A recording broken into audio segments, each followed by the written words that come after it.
Hello, family. It is my honor to bring you the scripture. Okay, we're talking Hebrews 12, verses 18 through 29.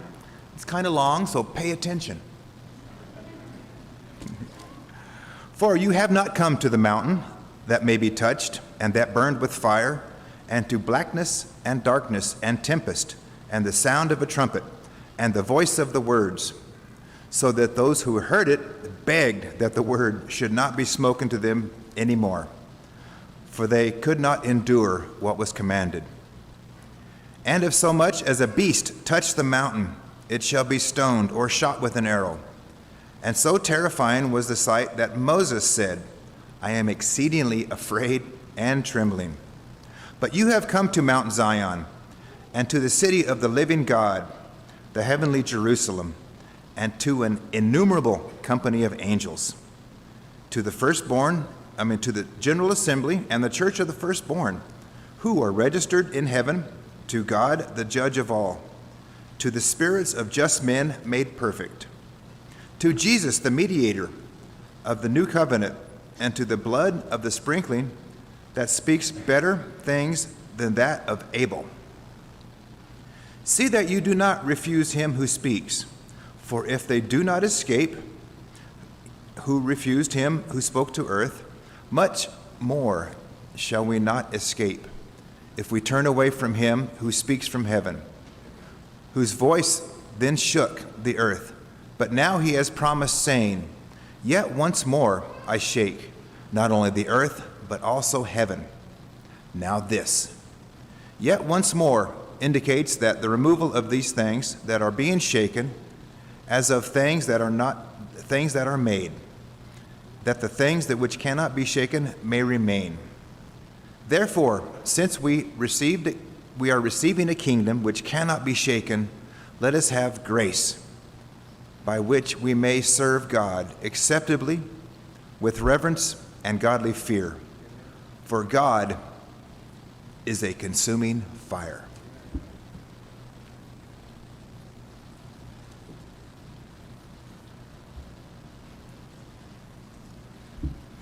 Now that's a text, isn't it?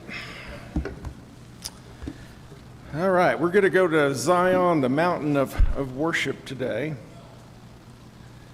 Let's see if I got this right. Now be ready for this. You will be amazed at how, not a miracle, but just amazed, right? If you're in Bible class, you'll get that this morning. Okay. At just how profound one of my next statements is going to be. Just hang on, okay? We are probably all aware that the number of unchurched people is growing in the American culture. Now, are you ready for the profound statement? The more unchurched people there are, the greater the distance from a church culture grows. See, it's right there, isn't it, right? I mean, so things are changing as that goes.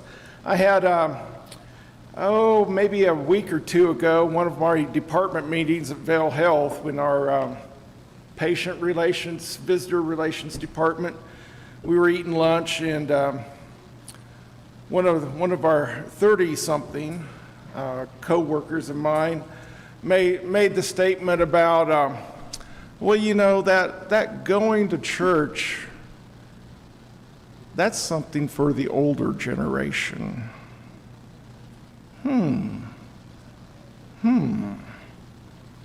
Really? Okay. So the unchurched, it's growing all around us, and think nothing of it, and think nothing of being kind of, disconnected from a body and thinking they're all right with the Lord. And yet there's the other side of that, isn't there? That even some, or maybe even many of those who continue to regularly assemble on Sunday have lost some of the maybe vitality, some of the transcendence of being assembled together at the throne of God. And sometimes then assembling becomes kind of a social experience. Well, that's where my friends are. Or maybe it's a family obligation. I grew up in this church, right? Or maybe it's a form of entertainment. Oh, that preacher, he's so funny. Nobody says that about me, but some people, some guys, they say that about, right? Or some people, we assemble because we just basically understand it as a duty to be performed. I'm obeying God's command. Some people, right, purpose of assembly kind of ends up being, it's a sense of security, right? Because I'm comfortable here. Some of those are very legitimate reasons, are they not? But I don't think any of those are the bottom line purpose of why we assemble. This was written 1996 by a theologian by the name of Cornelius Plantinga. And so think 1996 and see as you listen to these words or read the words or both, just how contemporary this sounds. Here we go there. If we know the characteristic sins of the age, we can guess its foolishness and fashionable assumptions. That morality is simply a matter of personal taste. That all silences need to be filled with human chatter or background music. That 760% of the American people are victims. That it's better to feel than to think. That rights are more important than responsibilities. That even for children, the right to choose supersedes all other rights. That real liberty can be enjoyed without virtue. That self-respect is for fogies. That God is a chum, a gopher, whose job is to make us rich or happy or religiously excited. That it's more satisfying to be envied than respected. That it's better for politicians and preachers to be cheerful than truthful. Now, I ran through the whole list really to get to this last one for today's lesson, but does any of that ring a bell? you know? And then this last line there is that Christian worship fails unless it is fun.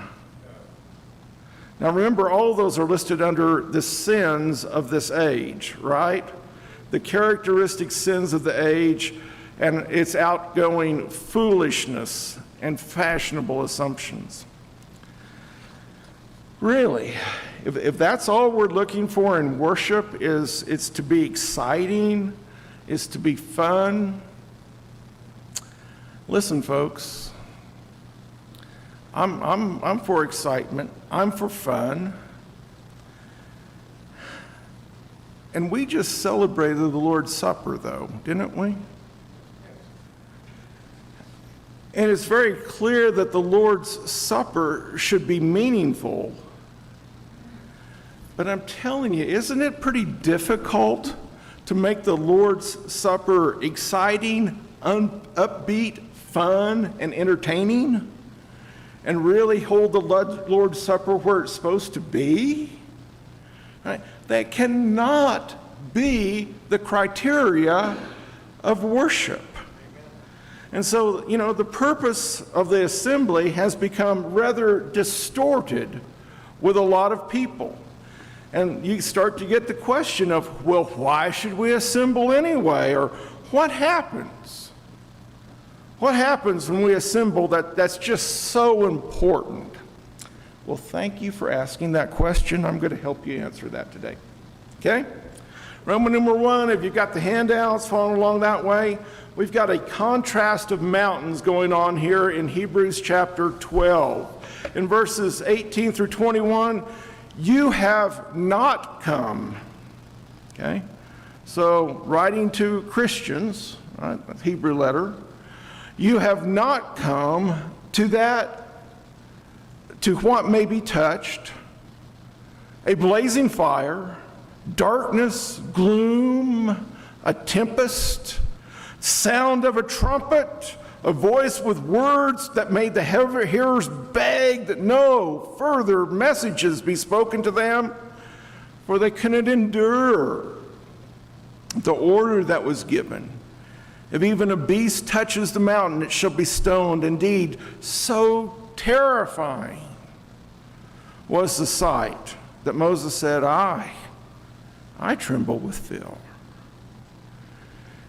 In the Hebrew Scriptures, our Old Testament, this manifestation, this theophany of God at Sinai that the Hebrew writer is referring to is really the defining moment of Israel's history, is it not? It's the defining point for them. It's the place of Israel's infancy. Sinai was the place for making covenant between God and Israel. This was a day of assembly. Israel had to assemble before Sinai that day when the people gathered in the presence of God at the foot of Sinai. And the author really concentrates more on kind of the manifestations, right, as he wrote about, the fire and the smoke and the sounds and all that. As the Hebrew writer writes, he's concentrating more on these kind of manifestations of God's presence being there than just simply the presence of God. And he also refers to it's what may be touched to describe this appearance of God at Sinai. And it's given in this text to create a contrast between physical Sinai and the immaterial nature of Mount Zion. And the distinction is consistent in the letter of Hebrews with the contrast that he has made earlier in the letter of there's this physical earthly sanctuary, right, in chapter 9 and verse 1, in contrast to the sanctuary that Christ entered that's not made with hands, not of this creation. Hebrews chapter 9, verses 11 and 23. He's distinguished also between the things that are seen and the things that are unseen in chapter 11. And he continues to point us as readers to the unseen world. The thunder, the lightning, the earthquake, the trumpet, the sound of many words. Those are all kind of natural phenomena. The basis for this comparison to the superior features of Mount Sinai. And probably the key word or concept in this text, I hit that the wrong way. There we go. See if I can go back. Is this word about draw near, approach, come to. If you're looking at your own translation in the pew, you're probably going to have verbiage like that there in verses 18 and 22 of Hebrews chapter 12. It's a word used frequently in Hebrews. It's back at chapter 4 and verse 16, chapter 7 and verse 25, chapter 10 and verse 1, and verse 22, 11 and 6. It's an important word in Hebrews. It is a term for worship. It's the idea of we draw near to the presence of God. Right? There are specific times and ways we draw near to the presence of God. I know we can talk about, well, God's everywhere. That needs to be refined too. But isn't that what worship is? It's about specifically, consciously taking time to draw near to the presence of God. It's to approach God in worship. And in that case, since the Hebrew writer says it here in chapter 12 and verse 18, what Israel did was to draw near to worship God. In other words, Sinai was a holy experience. Don't read everything that he says about Sinai here as just totally negative. Part of it he's saying is this is a holy experience. It was a testimony of the presence of a holy God. And yet it was also a very fearful experience. In a sense, you could say it was a separating experience, because Israel is recognizing who this God is that has rescued them out of Egyptian bondage. And so in this text, in Hebrews chapter 12, verses 18 through 24, we've got this contrast going on between the experiences of God's presence at Sinai and the experience of God's presence now as people who are in covenant with God through Jesus. So there was Sinai, this one mountain, and then there is also this new covenant mountain, Zion, that you read about in verses 22 through 24. But you have come, see, in contrast, they came to this mountain that could be touched, had all this physical manifestation, but you've come to Mount Zion, to the city of the living God, to the holy Jerusalem, to innumerable angels in festival gathering, to the city, to the assembly of the firstborn who are enrolled in heaven, and to God, the judge of all, and to the spirits of righteous made perfect, and to Jesus, the mediator of a new covenant, and to the sprinkled blood that speaks a better word than the blood of Abel. Zion, as you read your Hebrew scriptures and you move through it, and especially by the time you get to Isaiah, Zion's the place of Israel's ultimate hope.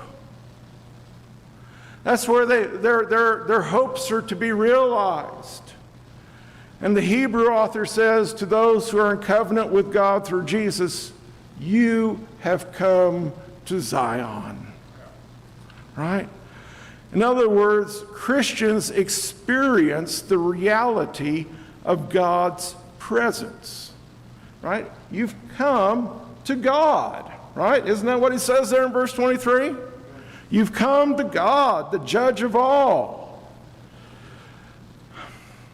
In one sense, brothers and sisters, we get to experience the future right now. The description that the Hebrew author gives us is, I'll use the big word and then explain it, but it's eschatological in nature, right? It describes the saints at the end through those eyes of this is what the end time is, but now it's happening in the presence.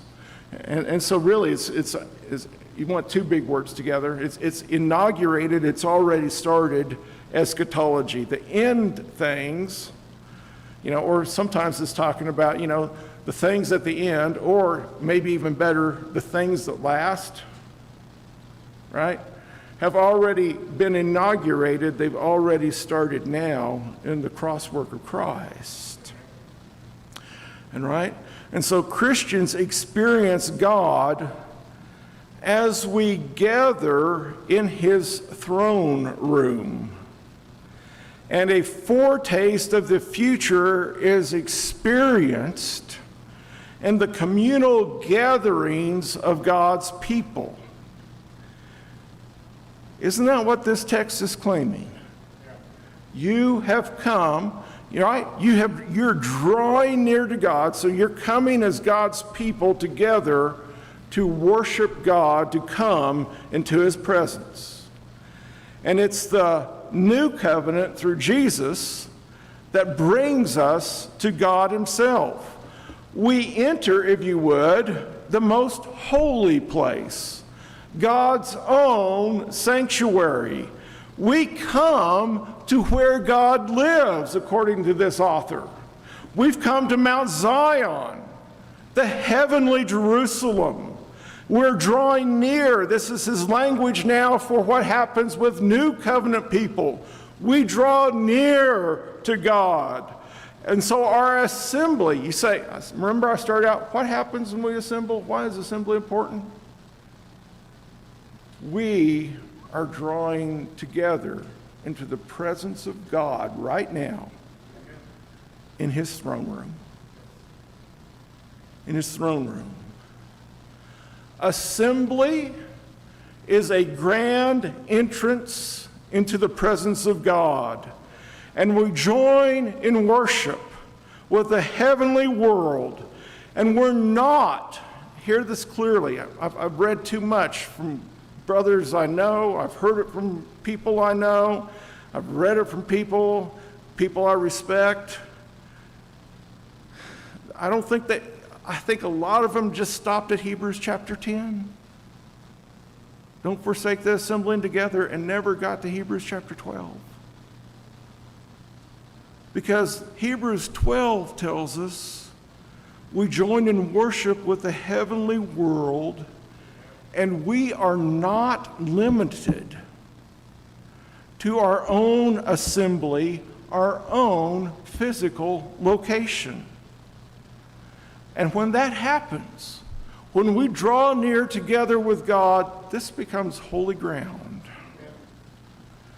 And this dwelling place of God is described by the author of Hebrews by its surroundings.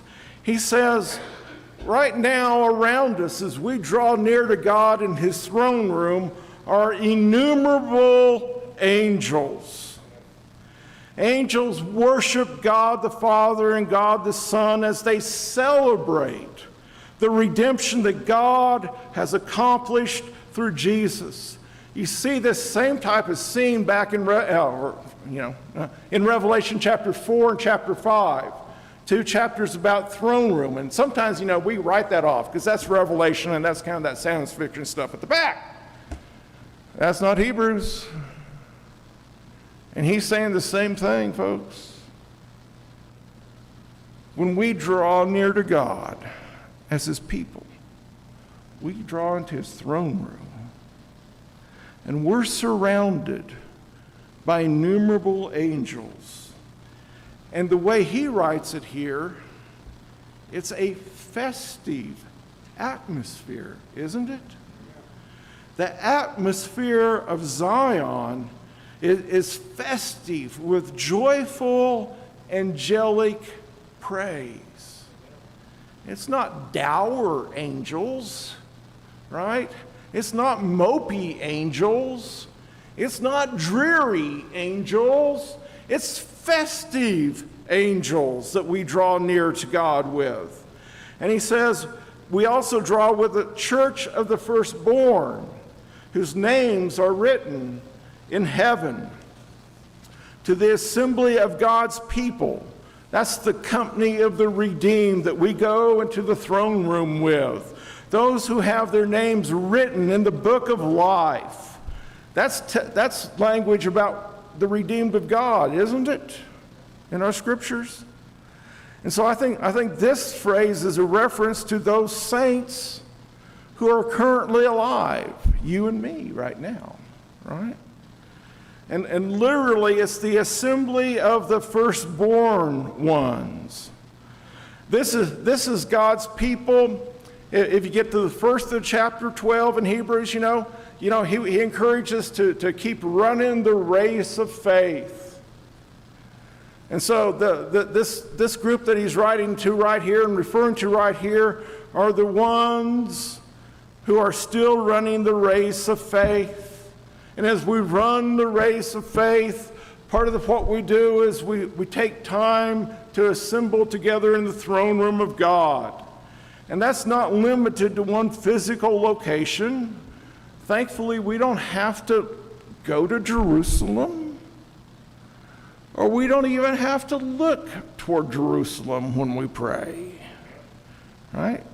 Because our Mount Zion's not there.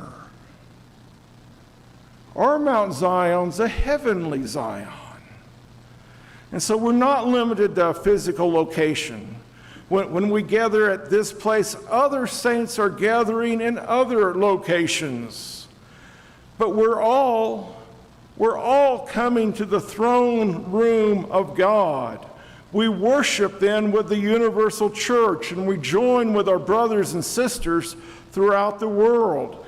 And then in verse 23, he also says, we worship with the spirits of the righteous who have been made perfect. That's a phrase in intertestamental Jewish writings, right? Intertestamental, so after the close of your Old Testament, before a New Testament opens, right? That time period, about 300 years in there were still Jewish religious writings being produced. And in those Jewish religious writings that were produced in that time, this idea of the spirits of the righteous who have been made perfect was a well-known phrase or idiom for dead saints, God's people who are in good standing with him, who are no longer physically present. And so I think that's what the Hebrew writer is referring to here. This is a reference to the redeemed who have already departed. If you would, it's the cloud of witnesses in chapter 12 and verse 1. Remember that encouragement to run the race? We're in the arena and we're running, but we've got this cloud of witnesses with us. I think that's who this is right here, the spirits of the righteous made perfect. And he says we've come to Jesus, the mediator of a new covenant. And to the sprinkled blood, my slides just don't, there we go. To the sprinkled blood that speaks a better word than the blood of Abel.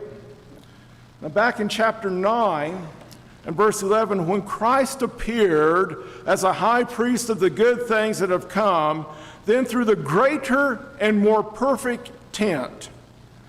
Notice how he's getting us to this heavenly world again, the unseen world.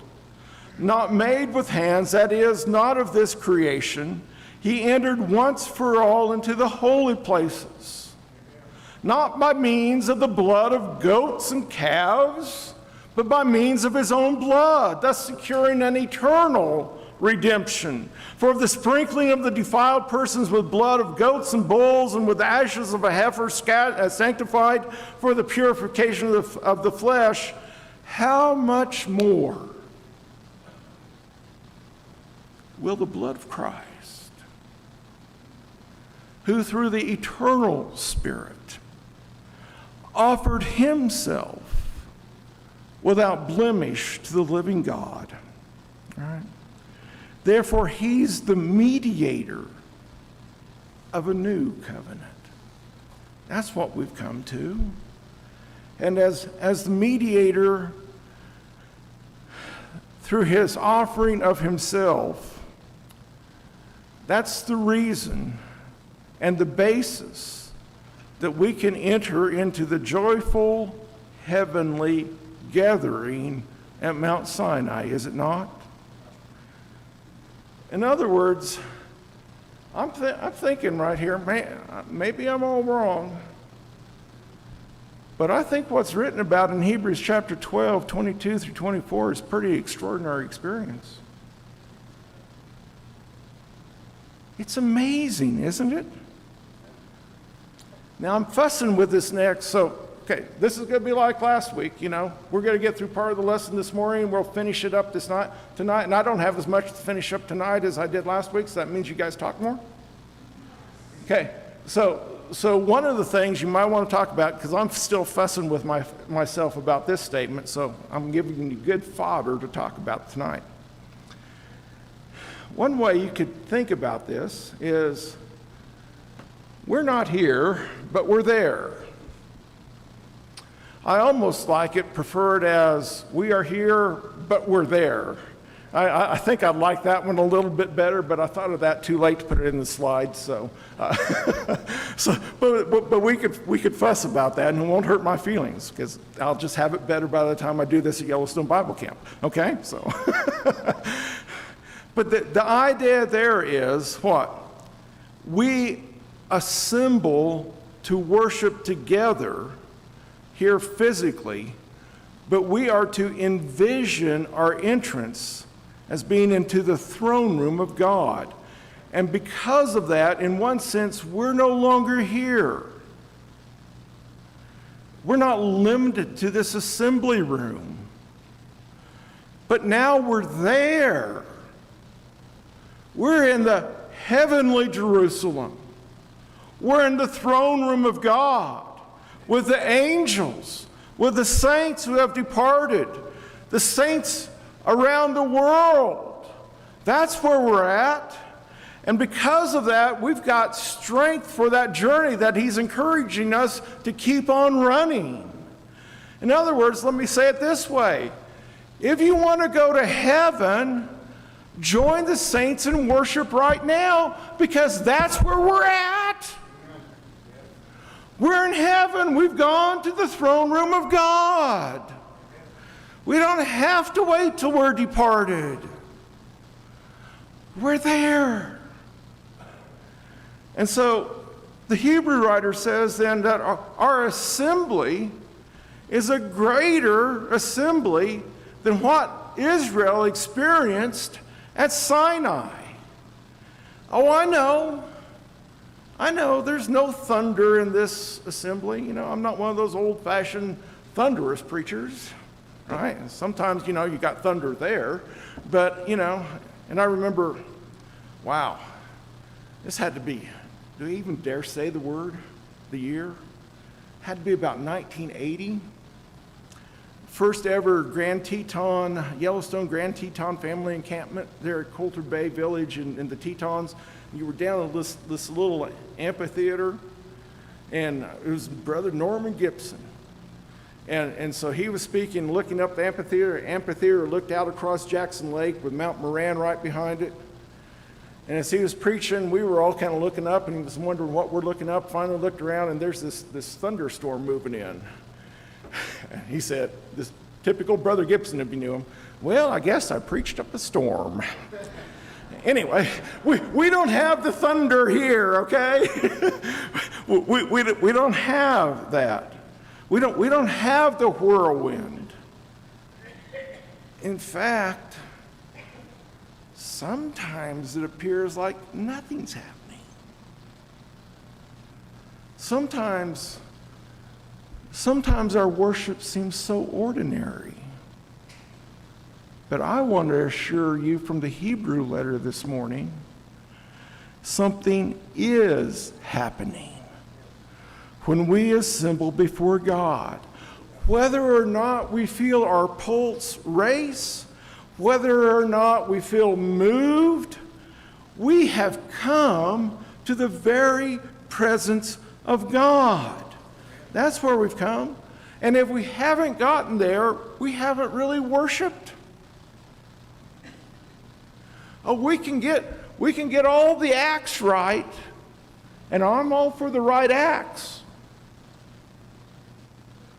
But if we get all the acts right and we haven't got to God's throne room, we haven't worshiped, folks.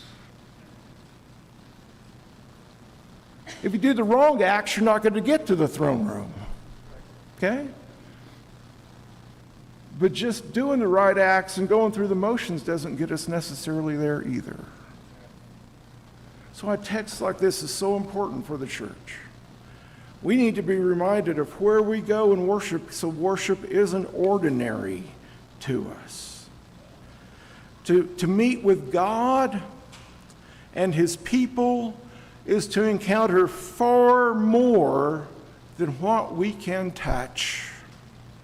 The power of worship does not depend on us. Our worship spans heaven and earth, and we encounter the invisible God. And our worship depends on the God who has come near in Jesus Christ and something that is really happening. The unseen reality is not just a distant future, but is already a present reality for the people of God. And assemblies provide the occasion for recognizing the reality beyond what may be touched. And when we gather, something happens because we gather in the heavenly Jerusalem. And when one gathers with the people of God, one's taken to the new creation reality, into God's presence, and surrounded by the angels and the saints.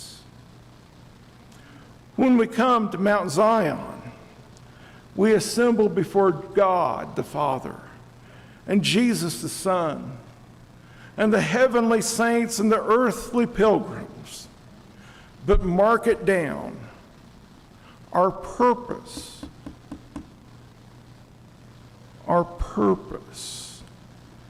is to draw near to God.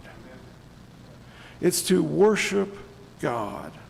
And to worship is to come in awe before the Creator and Judge. To intentionally. And I think worship's intentional if it's really worship. You don't just fall into worship. It's intentional. Intentionally drawing near to God in God-prescribed ways. It's not a consumer product designed to attract outsiders or satisfy the competing desires of worshipers, but it is to encounter the consuming fire. And to replace the central reality of drawing near to God with a peripheral concern, say for personal satisfaction, I got something out of it, or some other reason, in essence, is idolatry. The appropriate response in worship is reverence and awe. And the assembly of God's people in his presence is to anticipate this future assembly around the throne of God when God will fully dwell with his people in the new heaven and the new earth. I'm telling you, when we come before God, something happens. Did something happen with you this morning?